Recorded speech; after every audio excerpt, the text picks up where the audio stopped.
ఈరోజు ఉమ్మడి అనంతపురం జిల్లాలో ఆర్డిటి సంస్థను కాపాడుకోవాలి అనేటటువంటి ఏకైక డిమాండ్తో భారత కమ్యూనిస్ట్ పార్టీ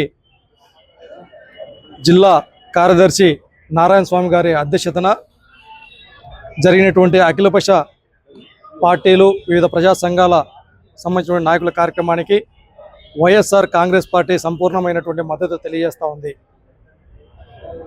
మనకందరికీ తెలిసినటువంటి విషయమే, ఈ జిల్లాలో 50 సంవత్సరాల క్రితం తినడానికి తిండి లేక, కట్టుకోవడానికి బట్ట లేక, సరైనటువంటి చదువు లేక, సరైనటువంటి ఆరోగ్యం లేక, త్రాగటానికి చుక్క నీరు లేక, వ్యవసాయం చేయటానికి అవకాశాలు లేక రైతన్నలు ఆత్మహత్యలు చేసుకున్నటువంటి పరిస్థితుల్లో చూశాం. అదేవిధంగా మహిళలు అవహేళనకు గురి అవడానికి పరిస్థితులు చూశాం.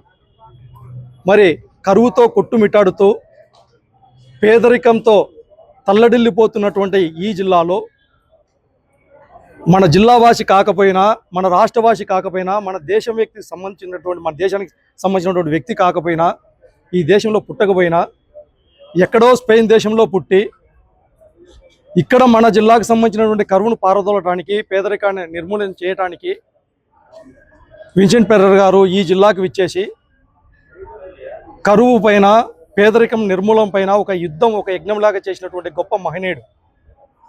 మరి అటువంటి గొప్ప సంస్థ ఆర్డిటి సంస్థ, ప్రభుత్వాలకి ధీటుగా పేదలకు ఉపయోగపడినటువంటి ఏకైక సంస్థ ఆర్డిటి సంస్థ.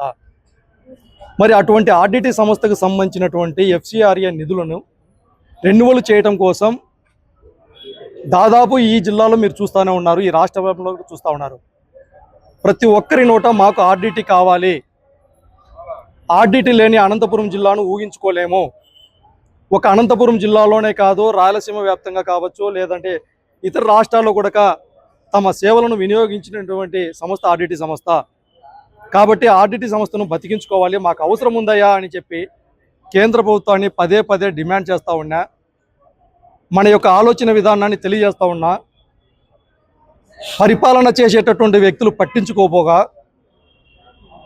కేవలం ప్రభుత్వ వ్యవస్థలన్నింటినీ ప్రైవేటు పరం చేసుకుంటూ, మరొక పక్కన ఏదైనా అంశాన్ని ప్రశ్నిస్తే డైవర్షన్ పాలిటిక్స్ చేసుకుంటున్నటువంటి పరిస్థితులు చూస్తూ ఉన్నాం. మరి ఈ సందర్భంగా ఎందుకు ఆర్డిటికి FCRA నిధులను మీరు రెన్యువల్ చేయలేకపోతా ఉన్నారు అనేసి వైఎస్ఆర్ కాంగ్రెస్ పార్టీ తరఫున సూటిగా అడుగుతా ఉన్నాం. కేంద్ర ప్రభుత్వంలో ఎన్డీఏ భాగస్వామిగా క్రియాశీలకమైనటువంటి హోదాలో ఉన్నది చంద్రబాబు నాయుడు గారు, అవునా కాదా? అదేవిధంగా జనసేన పార్టీకి సంబంధించినటువంటి అధ్యక్షులు పవన్ కళ్యాణ్ గారు, అవునా కాదా? మరి ఇరువురు కూడా ఇంతవరకు దాదాపు ఈ 19 నెలల కాలంలో నరేంద్ర మోడీ గారిని దాదాపు 22 సార్లు కలవటం జరిగింది. ఎందుకు ఈ జిల్లాకు సంబంధించినటువంటి అంశాన్ని, అందులో మా ఉనికికే ప్రమాదంగా ఉన్నటువంటి ఆర్డిటి సంస్థని ఎందుకు రెన్యువల్ చేయలేకపోతా ఉన్నారు? అందుకే భవిష్యత్తు కార్యాచరణ నిరూపించుకోవాలనేసి ఒక కార్యాచరణ నిర్దిష్టమైనటువంటి ప్రణాళికతో వామపక్ష పార్టీలతో కలిపి, వివిధ ప్రజా సంఘాలతో కలిపి గతంలో ఏ విధంగా అయితే అనంతపురం జిల్లాలో ఉద్యమానికి శ్రీకారం చుట్టామో, ఆ ఉద్యమ స్ఫూర్తితో ఆర్డిటిని కాపాడుకోవటానికి, అడుగులో అడుగు వేయటానికి వివిధ ప్రజా సంఘాలందరితో కలుపుకొని సేవ్ ఆర్డిటి పేరుతో పెద్ద ఎత్తున ఉద్యమాన్ని శ్రీకారం చుట్టబోతా ఉన్నాం.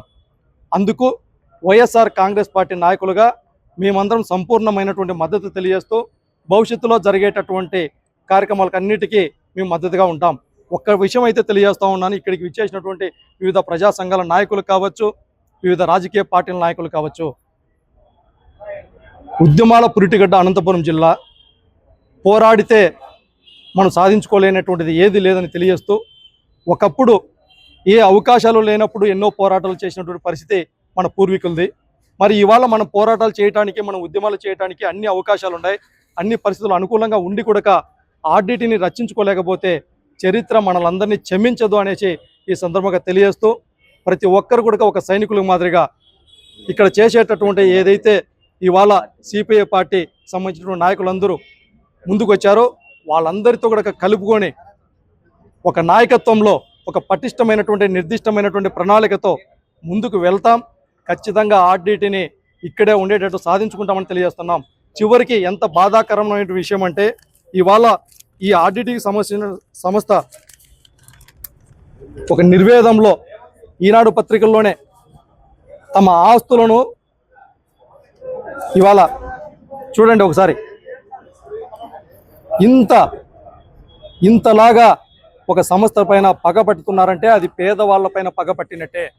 ఇది ఆర్డిటి పైన కచ్చిపూరితమైనటువంటి వాతావరణం కాదు, పేదవాడి పైన కచ్చిపూరితమైనటువంటి వాతావరణం. పాలకులు అనేటటువంటి వాళ్ళు పేదలకు అండగా ఉండాలి కానీ పెత్తందారులకు అండగా ఉండకూడదనేసి మా డిమాండ్. అందుకే పెత్తందారుల పక్షాన పాలకులు ఉన్నంతకాలం పేదవారికి న్యాయం జరగదనేసి, అందుకే పేదవారి పక్షాన పోరాటమే శరణ్యంగా మేమందరం కలిసి పోరాటం చేస్తామనేసి వైఎస్ఆర్ కాంగ్రెస్ పార్టీ నాయకులుగా తెలియజేస్తా ఉన్నాం.